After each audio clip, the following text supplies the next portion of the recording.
Welcome to the second episode of Tragedy on the Isle. This is the story of Saint Pierre. The year is 1902. The city of Saint Pierre, Martinique, is known as the Paris of the Caribbean. It's a bustling, beautiful port city with opera houses, fine restaurants, and a vibrant social scene. At the heart of this tropical paradise stands Mount Pelée, a seemingly dormant volcano that has not erupted in over 50 years. The city's residents, living in the shadow of the majestic peak, had no idea it was a ticking time bomb. The first signs of trouble began in early April.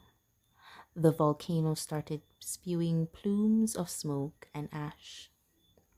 Small tremors shook the ground and a foul smell of sulfur filled the air.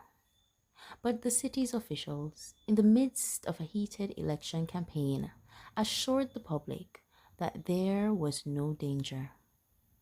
They feared that a mass evacuation would lose them the election and damage the city's economy. A local newspaper even published an article downplaying the risk, claiming the people had no need for fear. Most residents, trusting their leaders, ignored the warning signs. Things started getting bad on May 5th. The volcano unleashed a torrent of boiling mud and ash that buried a nearby rum distillery and killed over 150 people. Still, the officials insisted everyone stay put.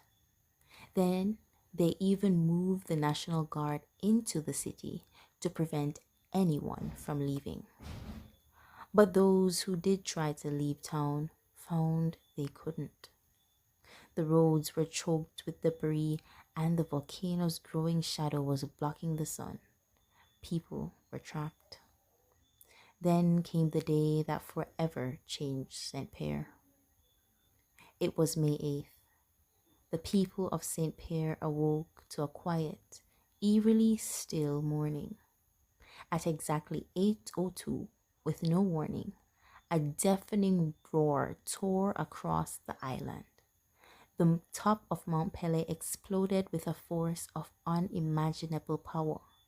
It wasn't a slow lava flow, but a pyroclastic flow, a superheated, fast-moving wave of volcanic gas and ash and rock that tore down the mountain at speeds of over 400 miles per hour.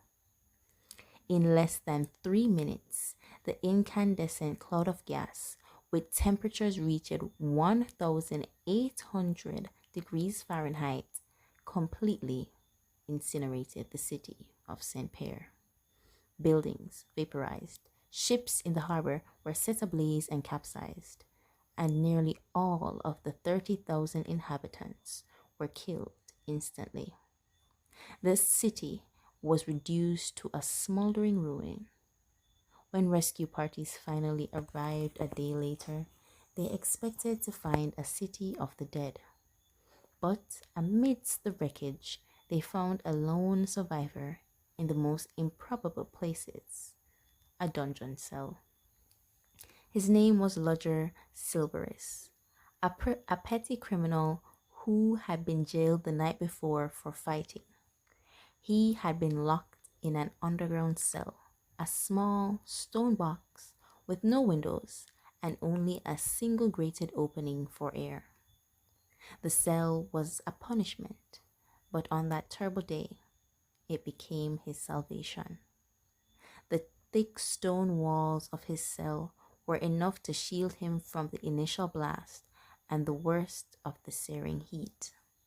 The tiny opening, which had been meant to punish him with a lack of air, was his only source of oxygen. He was severely burnt, and the heat had scorched the air in his lungs, but he was alive. Rescuers heard his faint cries. Against all odds, they managed to free him from the rubble.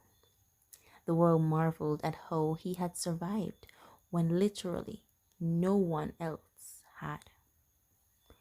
Newspapers around the globe carried the story of the sole survivor of the St. Pierre disaster.